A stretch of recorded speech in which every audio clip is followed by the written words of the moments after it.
The Ark of the Covenant is a secret gold-covered object known to the Jews, Christians, and also the Muslims.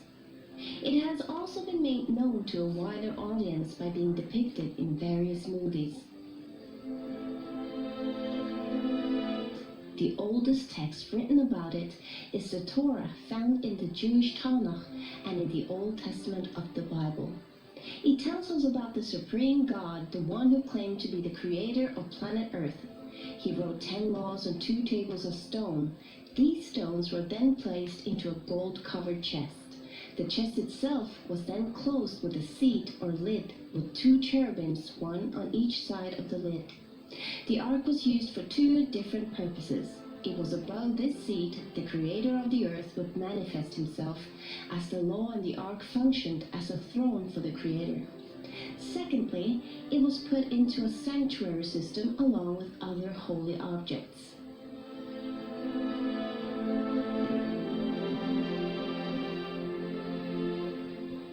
No one was allowed to enter the room that housed the ark, except once every year, where a high priest brought blood into the room and placed the blood in front of the ark and on the seat of the ark.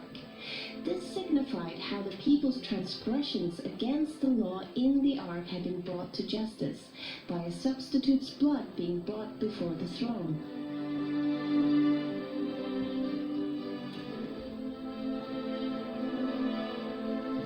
It was later moved to the first temple in Jerusalem. Sometime before the Babylonians besieged the city and destroyed the temple, it is assumed that it was hidden or that it disappeared. A man by the name of Ronald Wyatt had started praying to God to use him to show the world that the Bible was true. Ron had already been looking into the flood story and investigated the possible remains of Noah's Ark.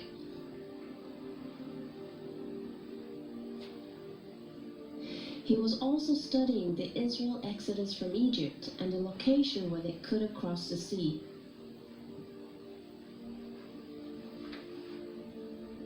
Finding several old Egyptian chariot wheels, it was on one of the diving trips he ended up traveling by Jerusalem on his way home. He was walking along the cliff face with a new acquaintance when his hand suddenly went up on his own, and his hand pointed to a place where some debris and trash was lying in front of the cliff. Without understanding why or how, he heard himself say, "There is Jeremiah's grotto, and the Ark of the Covenant is there."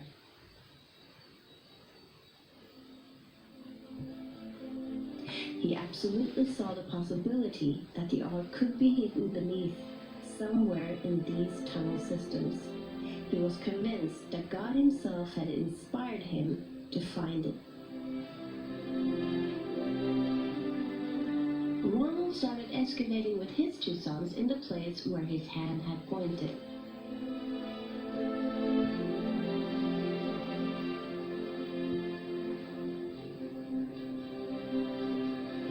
As he started excavating, he quickly found 3 niches in the cliff face. Ron thought that perhaps they could be niches that were meant to hold signs, coming from the Roman period. After all, Golgotha was close to the main road at the time of Jesus, and this could have been where Jesus was crucified. The well-known quote of Quintilian explains, "Whenever we crucify criminals, very crowded highways are chosen so that many shall see it and may be moved by fear of it, because all punishment does not pertain so much to revenge as to example." Could these niches have been used to put signs in that revealed to the people the crimes the criminals had done? He started thinking that this side of the mountain could have been the place where people were crucified. This time they discovered that they could excavate down between the cliff and the rock, and that the cliff almost formed a roof as they excavated downwards. He found a well-preserved section with a wall and a hewn stone standing horizontally out from the wall in the cliff face.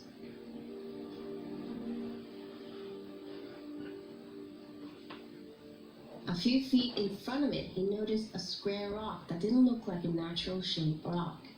He carefully picked it up and found a squarish hole chiseled into the bedrock underneath. Could this have been a crosshole? As he examined this hole and cleared away the dirt around it, he discovered that it had a large crack extending out from it. It appeared that the hole was chiseled into a platform in the bedrock. In front, on a lower level, he found several other crossholes. The crosshole extended 23 inches into solid bedrock, while the crack appeared to extend much deeper. Ron found coins in the building structure dating back to 135 AD and before, but none after. Ron and his two sons had worked here over a period of nearly 2 years. They used hammers and chisels, and after a short time, they could see an open space behind. They enlarged the hole so they could get through. While looking around, Ron found a chimney-like passage, and from there, a small tunnel where Ron had to exhale in order to squeeze himself through.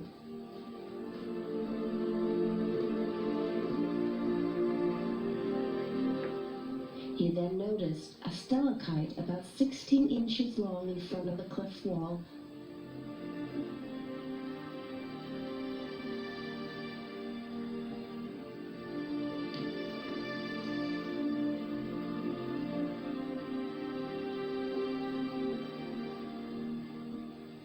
Behind it was a hole, and Ron tried to look through it without any luck.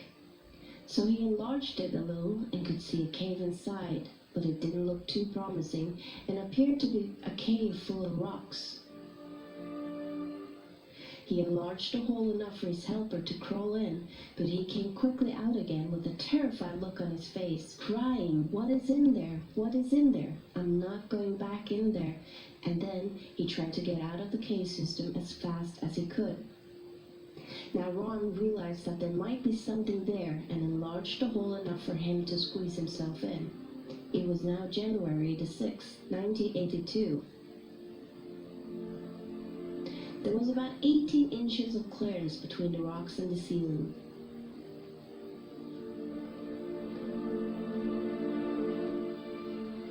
Ron started shining his flashlight down through the rocks to see if there was anything underneath. He saw some dry, rotten timbers, and under it some dry, rotten animal skins that turned into powder when he touched it. He then saw something reflecting back, something shiny and golden. At first he thought it could be the Ark of the Covenant, but when removing the animal's skin, he saw a gold veneered table with a raised molding around the side, which consisted of an alternative pattern of a bell and a pomegranate. Ron felt sure this had to be from the first temple or the missing tabernacle furniture, and could be the original table of showbread. He then started to investigate the chamber more closely and looked around. He used his light and noticed a crack in the ceiling. Climbing closely to the rocks to the rear of the chamber, he saw a stone case right underneath the crack. It had a flat stone top which was cracked in two, and a smaller section moved to the side, creating an opening into the stone case. But the top was too close to the ceiling for him to be able to look inside it. He noticed a black substance in the crack above it, and some more of the black substance on the edge of the lid, leading into the box. The crack in the ceiling was directly above the cracked part of the lid, where it was open, and some of the black substance had to have fallen into the case. It was at this time, as Ron recalls, as the instant realization of what had happened here dawned on him, that he passed out.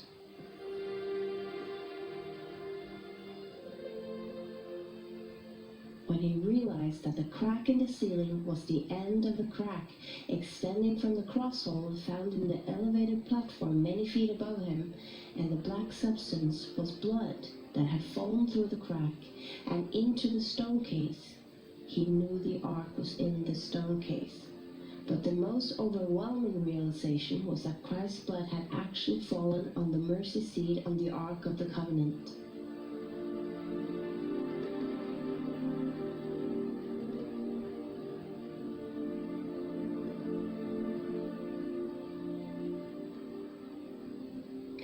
Ron was passed out for some time.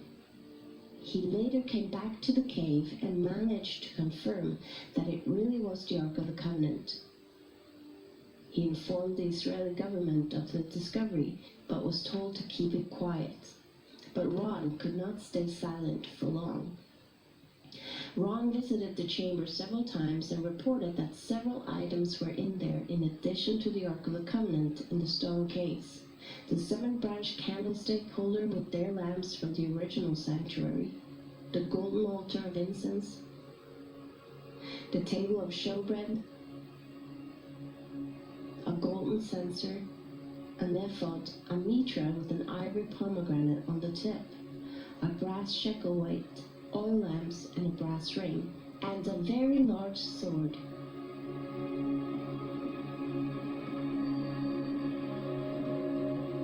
Ron had a laboratory in Israel analyze the blood remains he had found in the crack and on the mercy seat of the ark. The results shocked them beyond anything. First of all, in this analysis, I took the blood into a laboratory in Israel. I just said, please examine this blood and tell me what you can tell me about it. All right? They said, well, look, we're going to reconstitute it. We're going to put it in normal saline and keep it at body temperature for 72 hours with gentle swirling. All right? That's their business. That's great. I said, now I want to be there when you check it out. They said, fine. So I was back. They checked it out. I said, now, they said it's human blood. We can tell that. They did whatever tests they need to do. And then I said, take some of the white blood cells and put them in a growth medium. And keep them at body temperature for 48 hours. And they said, well, that'll do no good because it's dead blood. I said, would you please do that for me? And they said, okay, we'll do it. So anyway, I said, I want to be there when you take it out and examine it. So I was back there. They took it out, examined it under a microscope, and the one technician called the other one over there, and then they called the boss over there, and they were talking Hebrew a mile a minute there for a little bit, and they looked at me and they said, Mr. Wyatt, this human blood only has 24 chromosomes in it. Everybody else has 46. You see, 23 from your mother, 23 from your father, 22 autosomes from your mother, 22 autosomes from your father. You get an X from your mother, you may get an X or Y from your father, all right? This blood had 23 chromosomes from the mother's side, one Y chromosome only. You see, the child could not have developed if they hadn't had the autosomes from the mother. So all his physical characteristics were determined by his mother's side of the family, her autosomes. His maleness was determined by this one Y that came from the source, not a human male. Then they said, this blood is alive. And then they said, whose blood is this?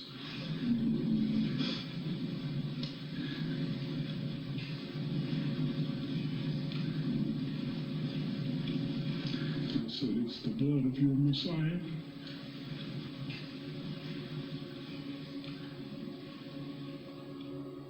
Ron wanted to show everything to the world right away, but God stopped him.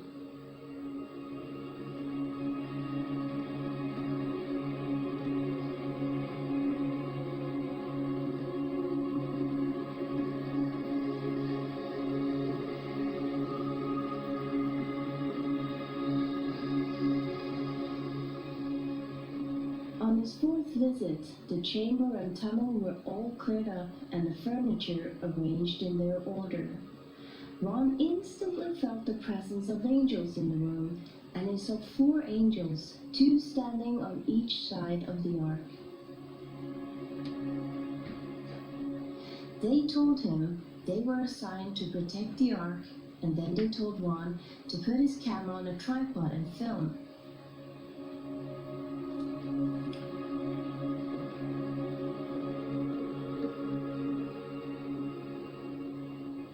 They lifted the mercy seat and helped him take out the 10 Commandments written on the 2 tables of stone.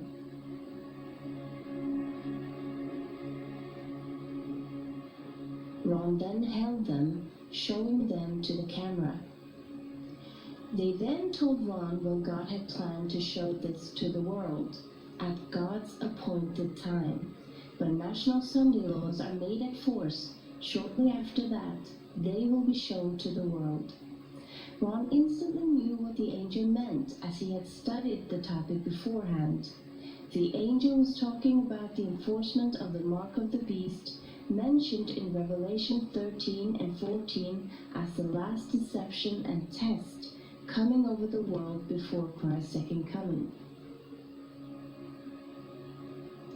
Ron died in 1999 without seeing it fulfilled, but he knew the evidence of what happened was on tape, and he used his last months and years to tell people about the love of Christ, his sacrifice for us, and then he warned people of the coming mark of the beast law. As the tables of stone were found in the Ark of the Covenant, I personally removed them with the assistance of 4 angels who lifted the mercy seat, which I would estimate weighs about 900 pounds of solid gold. And one of these angels told me to take the tables of stone out of there. He said God wants everyone to see those. And so I took them out, backed up, stood there. But anyway, they are now available to be shown, but we won't say. Actually, they're on a stone ledge right in the same chamber. That's where the angel put them after I handed them to him. I didn't know what to do with it. And I was told that these are to be presented with the blood evidence when the mark of the beast law is passed or enforced. Leviticus 17:14 informs us that the life of all flesh is the blood thereof. Once again, scientists are finding out that the truths of Scripture are far more literal than they ever imagined. One evening, Mary Nell Wyatt asked me to take a look at some material from a burial cave to see if these tiny particles were present.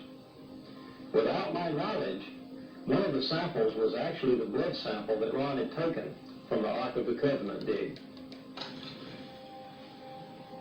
The sample was placed under the microscope, and as the specimen began to come into focus, thousands of tiny particles, somatids if you will, became plainly visible.